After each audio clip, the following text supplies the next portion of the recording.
说雷佳音的头像皮球一踢到百货大楼，可这皮球里分明装的全是宝。谁也没想到，他竟真的找到了跨越5000里的荔枝运输方法。他先是指挥众人将大蒜剥成瓣，装满一整个木桶，随后用木杵捣成蒜泥。紧接着，他又将薄荷叶倒进造假水中搅拌均匀，用尖钉在竹筒上钻出一个细洞，这样一个简易的喷洒装置就此完成。最后将造假水和蒜泥一同装进竹筒，不仅可以给荔枝驱虫，还能大大延长保鲜时间。就在众人高兴不已之际，却杀出了一个地头蛇，二话不说就要抢走荔枝园。园子的主人荔枝妹刚打算被迫屈服，又想到一个延长荔枝保鲜方法的雷佳音忽然打断二人：“你用隔水之法还能拖延几年？用什么法子都拖延不了。你闭嘴！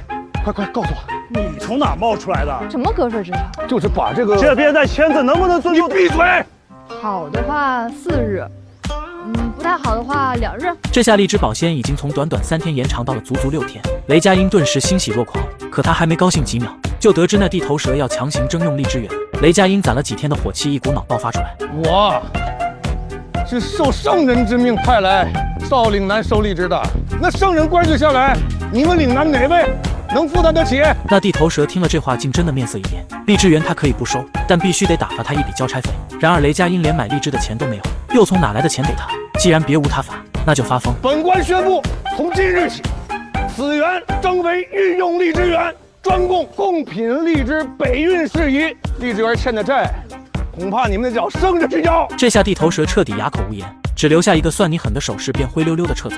大获全胜的雷佳音迫不及待想将这个好消息分享给小舅子岳云鹏，谁曾想却再次坏了他的好事。你怎么回来了？我不走了，不走了？不走了，我要留下来运荔枝。我觉得这事儿能成。气得半死的岳云鹏等只剩下2人后，对着雷佳音又是一顿数落。你知道我一直在等一个解释，你回避什么？这惯了逼得饱，请拿轻放。见雷佳音把自己的问话当耳旁风，岳云鹏彻底暴怒。他揭露出和刺史把雷佳音错当成长安派来的卧底，打算杀死他的事实。可雷佳音听后没有丝毫恐惧，反正他已是将死之人，还在意多一种死法。可话虽这么说，当晚他还是提防起了刺客。可万万没想到，这和刺史派来的手下非但没有对他动手，反而笑脸相迎。雷佳音不知道他葫芦里卖的什么药，索性主动出击，打对方一个措手不及。咱们岭南有兵吗？兵？岭南自然有兵啊。两人并未发现彼此说的根本就不是同一回事。那你要多少兵？刚开始试验的时候不用很多，但是真运起来，那是越多越好嘛。